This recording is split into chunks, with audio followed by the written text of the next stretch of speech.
Olá, começa agora o Religare Conhecimento e Religião.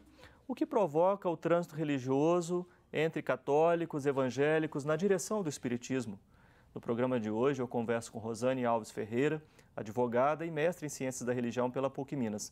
Ela veio falar sobre o trânsito religioso entre católicos e evangélicos numa sociedade espírita concreta, que é a Sociedade Espírita Albergue de São Lázaro.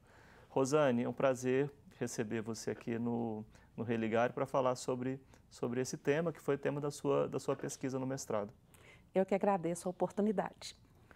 Você pode acompanhar o Religare no nosso canal no YouTube. Você procura por Religare, Conhecimento e Religião, e você vai conseguir achar o nosso espaço lá. Você pode se inscrever, comentar os nossos vídeos, também compartilhar o Religare com os seus amigos.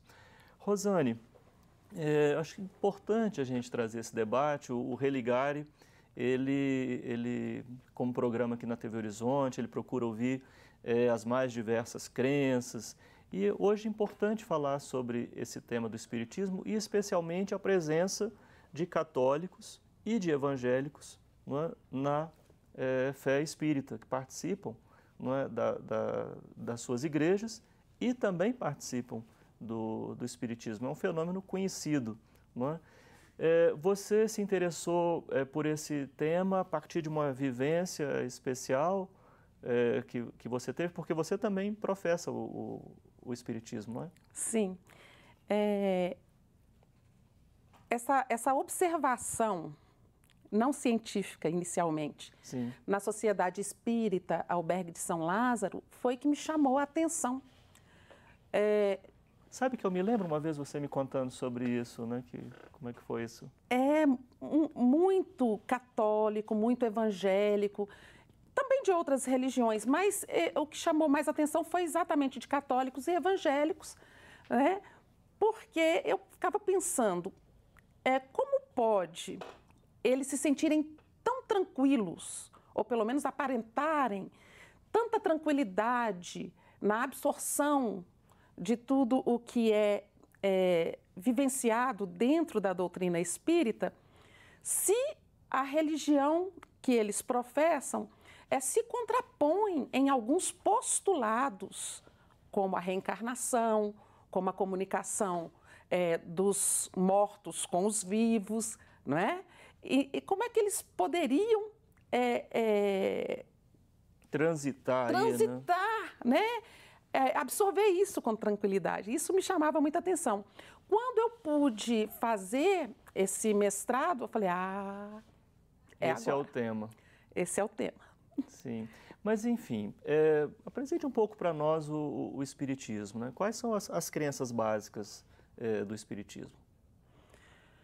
Bom, em primeiro... Enfim, é muita coisa, assim, com uma resposta breve, eu sei, né? Mas eu acho assim, o que é essencial que nós falemos aqui é que a base doutrinária, filosófica, moral do espiritismo está na moral trazida por Jesus Cristo. Esse é o ponto-chave que, no meu ver, atrai os nossos irmãos católicos e evangélicos. Entendo. Então, Jesus Cristo, para o Espiritismo, é o ícone do Espiritismo, é Jesus Cristo. E todo o ensinamento que ele trouxe. E com isso, não há diferença no que creem os católicos e os evangélicos, no que diz respeito à moral cristã, a parte moral. Vamos precisar isso, que diz respeito à moral. A moral. Jesus é Deus? Para o espírita, não. Ele é o Cristo de Deus. E o que significa no espiritismo? O ungido. Aquele que tem a outorga do Pai para governar o planeta Terra. Então, para o espírita, Jesus não é Deus, mas o fato de ele não ser Deus não diminui em nada a autoridade que ele tem sobre todos os humanos. É por esse caminho que o espírita se sente parte do cristianismo, da tradição cristã. Exatamente. O espírita se sente um cristão. O espírita se entende cristão por isso, por Sim. ter como a base do caminho a seguir os passos trilhados e deixados por Jesus, o Cristo de Deus. Você falou de outros dois aspectos logo no início da nossa conversa, que é a questão da reencarnação, que é então um entendimento sobre a vida, né, e também vida após a morte, e comunicação entre vivos e mortos. Assim, como que basicamente é a doutrina da reencarnação no Espiritismo?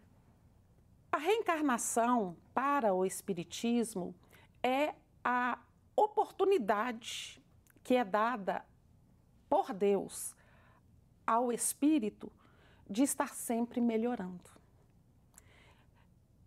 O espírito é eterno. Os corpos que esse espírito habita não são eternos. É como se o corpo físico fosse uma roupa, que quando se torna rota tem que ser trocada. Mas o corpo que veste aquela roupa é o mesmo, não é? Então, o espírito é o mesmo, é aquele que foi criado e que vai continuar indo e vindo quantas vezes se fizerem necessárias para o seu aprimoramento, para o seu enriquecimento, para o seu crescimento como ser humano. Em outras tradições de sabedoria, essa questão do desenvolvimento do espírito prevê, inclusive, uma reencarnação em animais, em plantas, né? São outras tradições. No espiritismo, o kardecismo, por exemplo, não pensa dessa forma. Não. O espírito, quando ele se torna, né, quando é humano, ele não retroage para o espiritismo. Será sempre humano. Né? Sempre na forma humana. Então, ao reencarnar, não vai reencarnar como um animal, não. Será sempre na forma humana. É diferente de outras tradições. Bom, você falava da comunicação também entre vivos e mortos. Vou falar mais desse ponto para a gente voltar, então, ao tema da nossa conversa, que é como católicos e espíritas se entendem, também na prática espírita, convivendo com crenças específicas. Como é que é essa questão da comunicação com os mortos? Isso faz parte do imaginário, né, de muita gente também. O espírita, ele vê isso com muita tranquilidade. Que aquele que deixou o corpo físico, ele, por continuar íntegro como espírito, ele tem essa condição de se comunicar com aqueles que ainda estão presos ao corpo de carne. Isso é tranquilo para o espírita. E quando começamos a ler muitas obras, observamos que essa crença, ela também existe ali nos fiéis, né? Na maioria dos que nós entrevistamos, acreditam individualmente, mesmo que isso não seja defendido pela igreja a qual ele está vinculado, ele particularmente acredita. E é muito comum isso, se observarmos, por exemplo, essa coisa essa devoção às almas, né? Quantas pessoas contam, pessoas católicas, eu vi a alma de fulano. No imaginário católico popular é muito forte. Né? O catolicismo popular, isso é muito forte.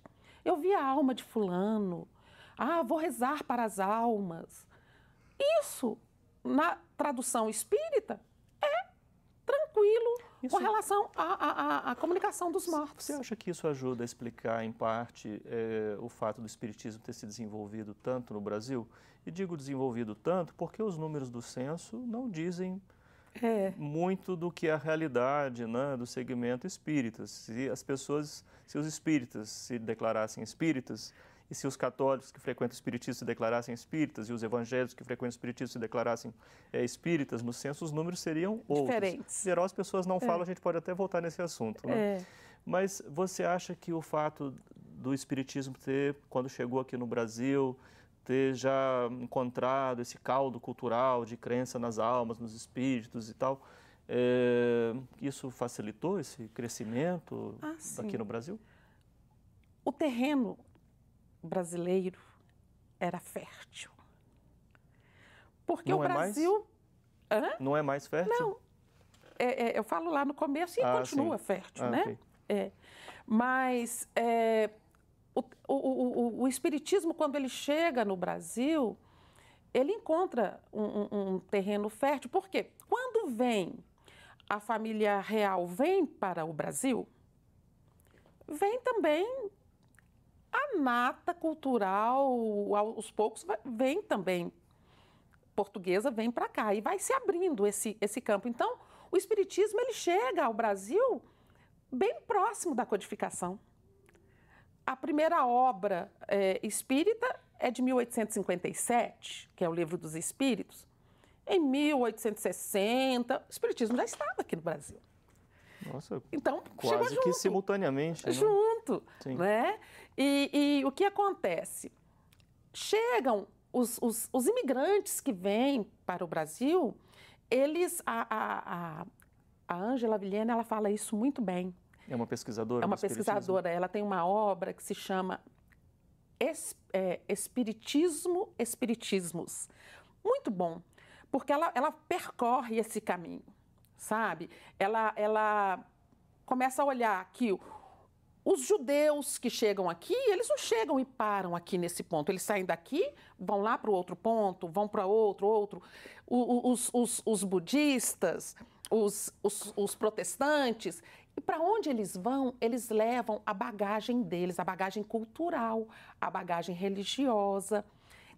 Cada passo desses, daqui para ali, é semente. É semente. E isso facilita. Sim. Bom, vamos ver nesse caminho, então, como é que chega o espiritismo no Brasil. Vou chamar um intervalo. Nós estamos conversando sobre a mobilidade entre católicos, evangélicos, na tradição espírita. Nós vamos fazer um breve intervalo, voltamos já.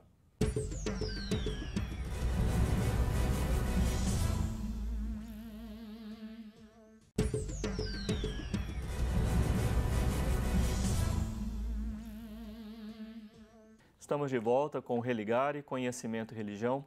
Hoje eu recebo Rosane Alves Ferreira, advogada, mestre em Ciências da Religião pela PUC Minas. Nós estamos conversando hoje, não é, Rosane, sobre um tema da sua pesquisa e também de um interesse pessoal que você tornou, né, um motivo para fazer uma investigação de natureza científica, que é essa mobilidade entre católicos e evangélicos numa casa espírita.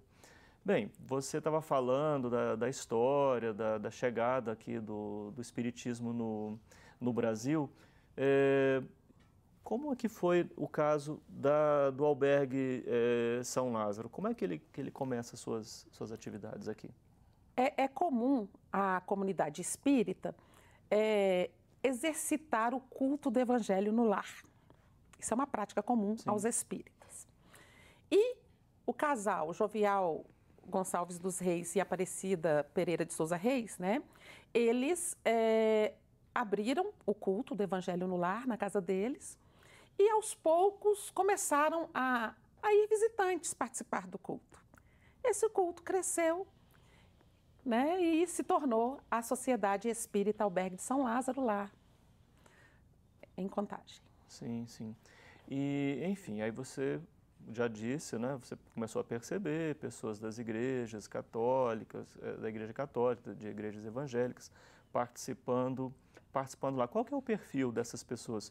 São pessoas que se dizem católicos, mas não participam, evangélicas, ou são pessoas atuantes? Qual que é o perfil do público que você identificou e estudou na sua pesquisa? Eu dividi até em 3 grupos. Um grupo que se converteu, que deixou a religião de origem e se converteu ao espiritismo, assumindo totalmente a postura, a doutrina espírita. É um segundo grupo que exercita a dupla pertença, exerce tarefas na igreja de origem católica e exerce tarefas semanalmente na Sociedade Espírita Albergue de São Lázaro. É tarefeiro na Sociedade Espírita Albergue de São Lázaro. E aqueles que vão, eventualmente, para buscar uma ajuda pontual. Sim, sim. Há a diferença no perfil de católicos e de evangélicos? O evangélico, o que a gente observa é que o evangélico, quando ele começa a frequentar, se ele se entende afinizado, ele converte. Ele deixa a sua igreja, então. Ele deixa a sua igreja, ele não fica nessa coisa... Na dupla pertença. Não. Agora, o católico tem essa facilidade de estar lá, estar cá. Sei. Bom, quando a gente fala católico, é o mundo, né? Quando a gente fala de daqueles que eu... Né? Sim, quando a gente fala também de evangelicalismo, né, imenso, né, qual é o evangélico em geral? Qual é o católico? Lá na Sociedade Espírita Albergue de São Lázaro, nós identificamos evangélicos protestantes clássicos que se converteram, mas a grande maioria dos que vão lá são pentecostais. E também deixam e se convertem. Você disse que o perfil do evangélico é de conversão. O evangélico, ele se converte. Então, mas ele deixa a igreja, e aí ele migra mesmo. Tá, vem de uma pertença pentecostal, então. E agora, o católico? O católico tem aquele católico que se diz católico, mas nem vai à missa. Não participa. Não participa. Então, ele tem é como se ele tivesse uma religião herdada,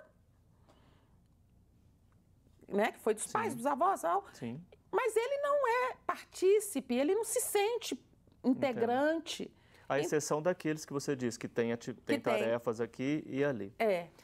São grupos essas diferentes. Pessoas, por que acontece, como nós comentamos no bloco anterior, das pessoas terem essa dupla pertença, mas se identificarem com a igreja hegemônica, ou com a experiência hegemônica, né, do catolicismo, né, ou do evangelicalismo, e não com o espiritismo? Por que o espiritismo fica como assim uma segunda pertença? Por que ele não é a primeira e a segunda? E eu também sou católico, e eu também sou evangélico. Por que essa relação? Eu acho que é uma questão mesmo histórica. O espiritismo é muito novinho. O espiritismo, ele surge como religião, ciência e filosofia a partir da edição do primeiro livro, que é 1857, foi ontem. Não é? Então, é muito recente. O histórico de perseguição aos espíritas, isso também não pode, assim... Teve muito... atrapalhar algo, né? Teve muito preconceito, né? Ainda existe preconceito, não só com relação ao espiritismo, mas também com as religiões de matriz africana, né? Isso é muito comum. Mas o que é possível observar é que hoje as pessoas não estão mais tão preocupadas com isso. Elas querem se sentir bem, elas querem ter esse contato com o transcendental na forma que elas escolheram. E se para elas, por uma questão social, é importante ainda permanecer vinculado à sua religião de origem, como o espiritismo não é uma religião conversionista, o espiritismo não se impõe. Você é obrigado a deixar a sua religião para vir para cá. Não. Se você veio buscar aqui ajuda, aqui tem ajuda para você. A sua religião é importante. O espiritismo, ele, na sua formulação, ele busca elementos de outras tradições religiosas? Você já falou do ambiente, da questão moral, do cristianismo e tal. Mas ali na participação diária, ele incorpora prática, alguma crença católica ou evangélica? Lá, por exemplo, na Sociedade Espírita Albergue de São Lázaro, Que é onde você fez a pesquisa, não? onde eu fiz a pesquisa e que eu conheço, a espiritualidade, os dirigentes do plano espiritual, que para o espírita existe isso, né? O dirigente do plano espiritual, são espíritos que muitos deles envergaram